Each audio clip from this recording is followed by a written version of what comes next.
Yo, Clarity Nation, what's going on, gang? Wherever you are, I hope you're having a great week. Coming at you with another Sovereign Health and Crypto podcast.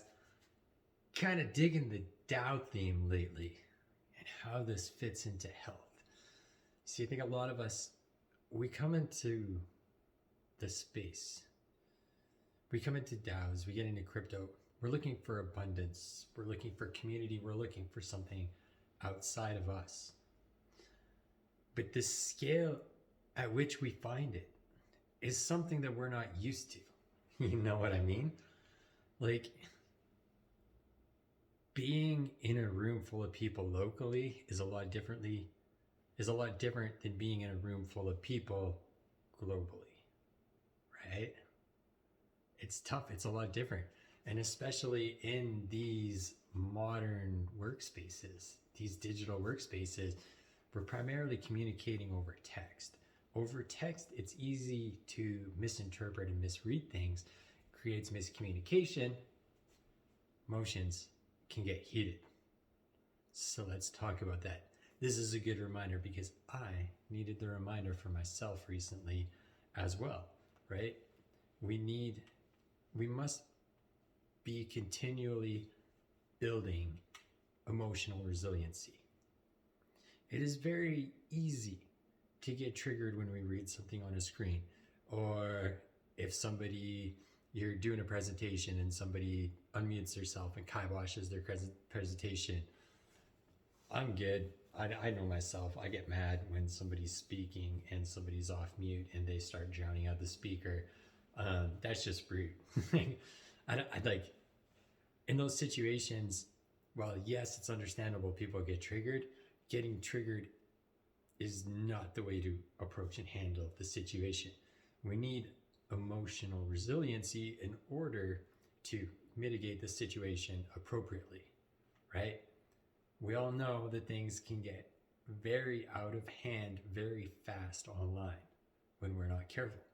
So 4 steps to building emotional resiliency.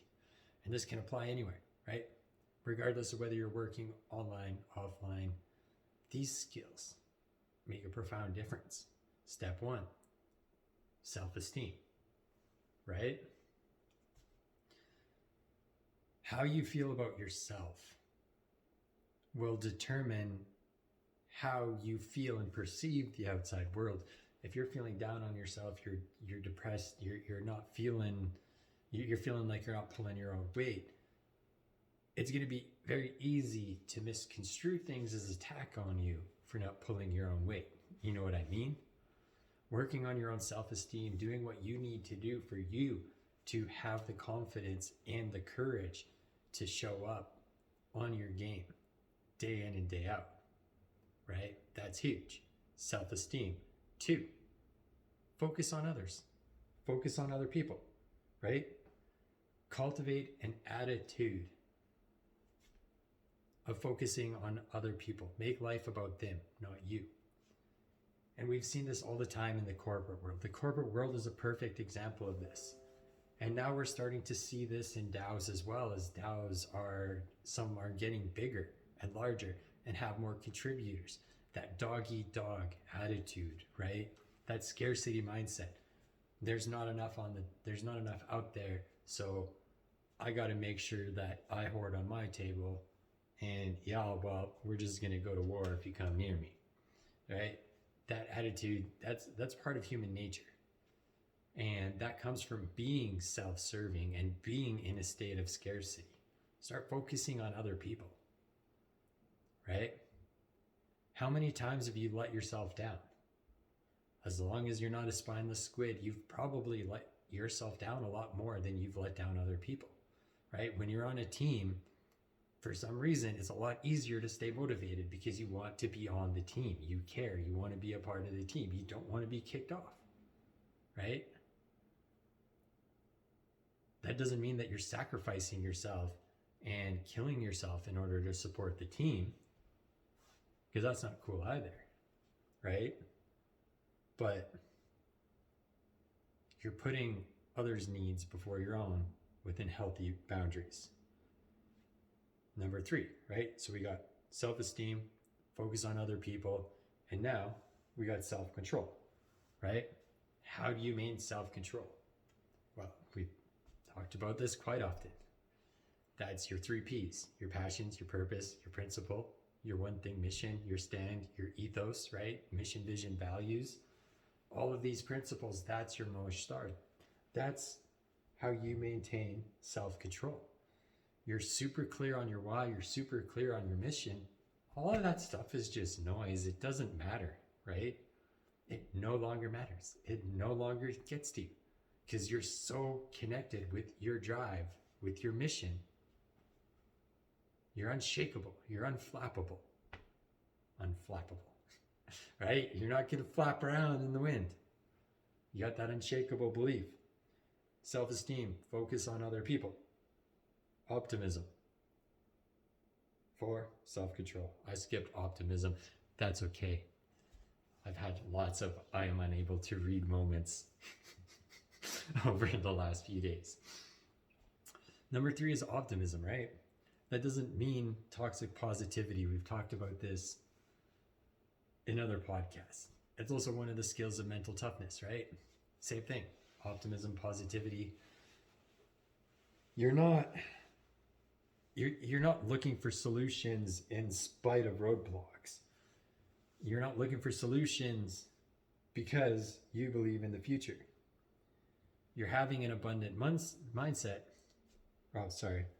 You're not looking for solutions in spite of roadblocks, or you believe in the future, right? You know that there's a brighter future. You know what you're building. You're connected to that self-control that stems. Self-esteem, focus on other people, optimism, self-control. As you can see, I needed the reminder myself. I've been throwing around emotional hand grenades myself recently, and I needed to go back to the drawing board and revisit some of my materials. And I figured if I need to go back through and revisit some of this for myself, it's probably would be a good time to share. If you don't learn it, you can't teach it. If you can't teach it, you can't live it. And if you can't live it, you can't lead it. Sometimes we bounce back and forth between the stages of growth because we forget, right? Things get away from us. We get focused. We shuffle around our priorities. Sometimes things stop making it on the list because we think we've got a pretty good handle on it, or we have bigger priorities. Things go to the wayside. Nobody's perfect. Nothing's perfect. We all make mistakes. And that ties right back into the self-esteem, right? The self-esteem and the optimism. Cool. Still in the game. Did I die?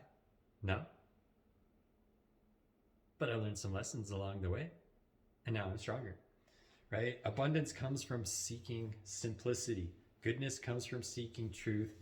And care and compassion come from seeking love.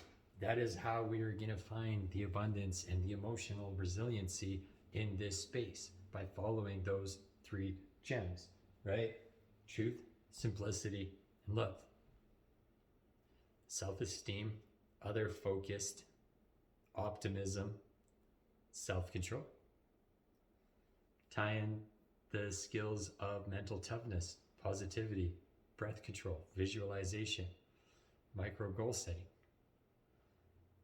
These are not mutually exclusive concepts. They're in each other, they're of each other, they're between each other, they're within each other. They all go hand in hand. And when we combine these skills, we can really tap into that potential, that performance that we seek. We can really truly create that life of abundance and blessing that we seek. Those promises that brought us here into the blockchain space, we can find it. But we must uphold the values. If we don't uphold the values, we're going to be living in the exact same world we're trying to get away from.